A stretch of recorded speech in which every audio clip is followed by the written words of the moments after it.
સાગર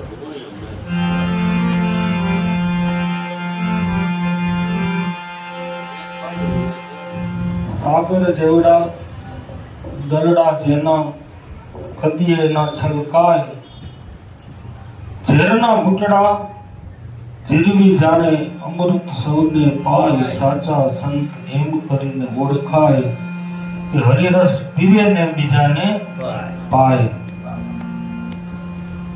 સાગર જેવડા દલડા જેના એટલે સંતોના મહાપુરુષો નું હૃદય સાગર જેવડું હોય છે, વિરાટ. આખી દુનિયાનું બધાય હારા નરહા રાજ રહસ્ય બધાયનું વર્તન, જે કોઈ હારું નરહું વર્તન ગમે ત્યાંથી હોય બધું પોતાની અંદર હમાવી જાણે છે. એટલે સાગર જેવડા દલડા જેના કદીએ ન છલકાય.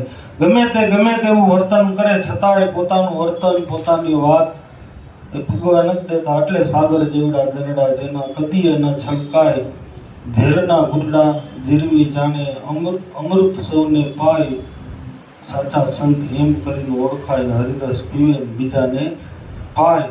ઝેરના ઘૂંટડા આ જગત ગમે તેવું વર્તન કરે ગમે તે કરે છતાંય મેરું તો ડગે જેના મન ના ડગે, ભલે ભાંગી પડે બ્રહ્માંડ વિપત પડે પણ વણસે નહીં સોઈ મારા હરિજનના પ્રમાણ. ગમે તેવું જગત વર્તન કરે એની સાથે છતાંય એનું વર્તન ક્યારેય ફરતું ક્યારેય બદલાતું નથી. એને સંત મહાપુરુષ એને આપણે જેના નામ ઉપર નેજા ફરકે છે અત્યારે, એ બધા મહાપુરુષોના જીવન તો જુઓ કેટલું સહન કરી ગયા. અને ભક્તિ એટલે ખરેખર સહન કરવાનું જ છે. ભક્તિમાં મેળવવાનું કાંઈ નથી, બની જવાનું કાંઈ છે નહીં, જે છે એ ખપી જવાનું છે, મટી જવાનું છે. ભક્તિની અંદર દિવસે ને દિવસે જીવાત્મા ઝીણો બનતો જાય, સહન કરતો જાય, મટી જવાનો માર્ગ છે. અત્યારે તો આ બધાને એમ છે કઈ બની જવું છે, કઈ થઈ જવાનું, તો થઈ જવાનું આમાં કાંઈ નથી.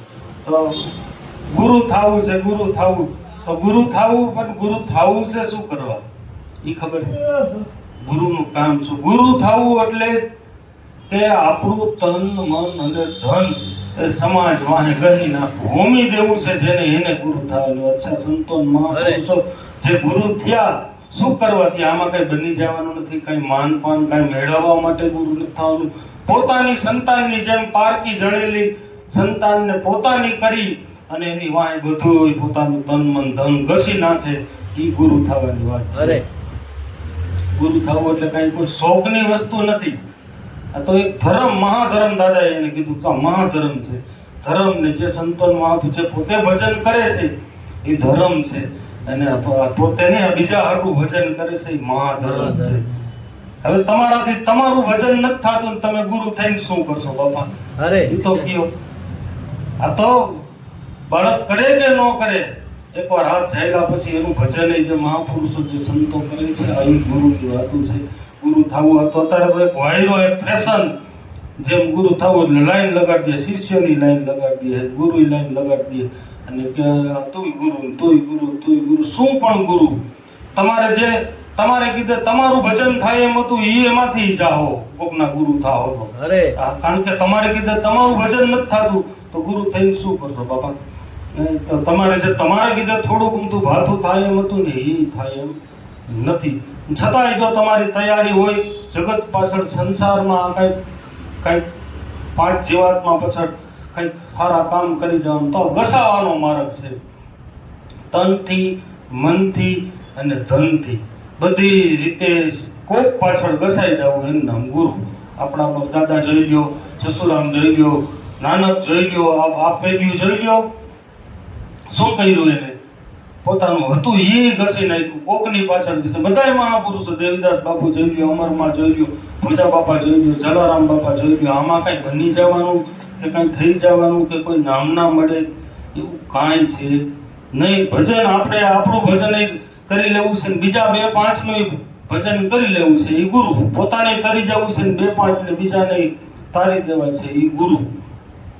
પણ સમજ્યા એના વિના અત્યારે તો જેમ કહું છું ને, ફેશન જેવું થઈ ગયું છે, નકર હકીકત એમ નથી. સંતો મહાપુરુષો કે પોતાના જીવન આખા બીજાની પાછળ આપણા દાદાનું જોયું તો આપણી પાછળ એનું જીવન ઘસી નાખ્યું, બાએ ઘસી નાખ્યું, બાબાએ ઘસી નાખ્યું, સસુરાને ઘસી નાખ્યું. જો આપણા કીધે થાય એમ હોય તો આ કરવાનું છે, નકર આપણે આપણું ભજન કરી તો પણ ઘણું છે. સંતો મહાપુરુષો જે ભજન કરી ગયા એને કીધું બધું, એ વાણી દ્વારા આપણને કીધું કે આમાં છે શું, ભક્તિ કરવી બધા કે ભક્તિ એટલે ભક્તિમાં મળે શું. જ્યારે સ્વામી વિવેકાનંદને કોઈએ પ્રશ્ન પૂછ્યો તમે ગુરુ ચરણમાં ગયા તો તમને મળ્યું શું, સદગુરુના ચરણમાં સત્સંગમાં ગયા તો મળ્યું શું, તો કે કાંઈ એટલે કાંઈ મળ્યું નહીં. ભક્તિમાં હકીકતમાં કાંઈ મળતું નથી, પણ મારું ગયું ઘણું જાય છે આમાં બધું. એટલે કે કામ, ક્રોધ, લોભ, મોહ, મારું, ઈર્ષા આ બધું ગયું, બાકી તો મળેલું તો ઘટોઘટ છે.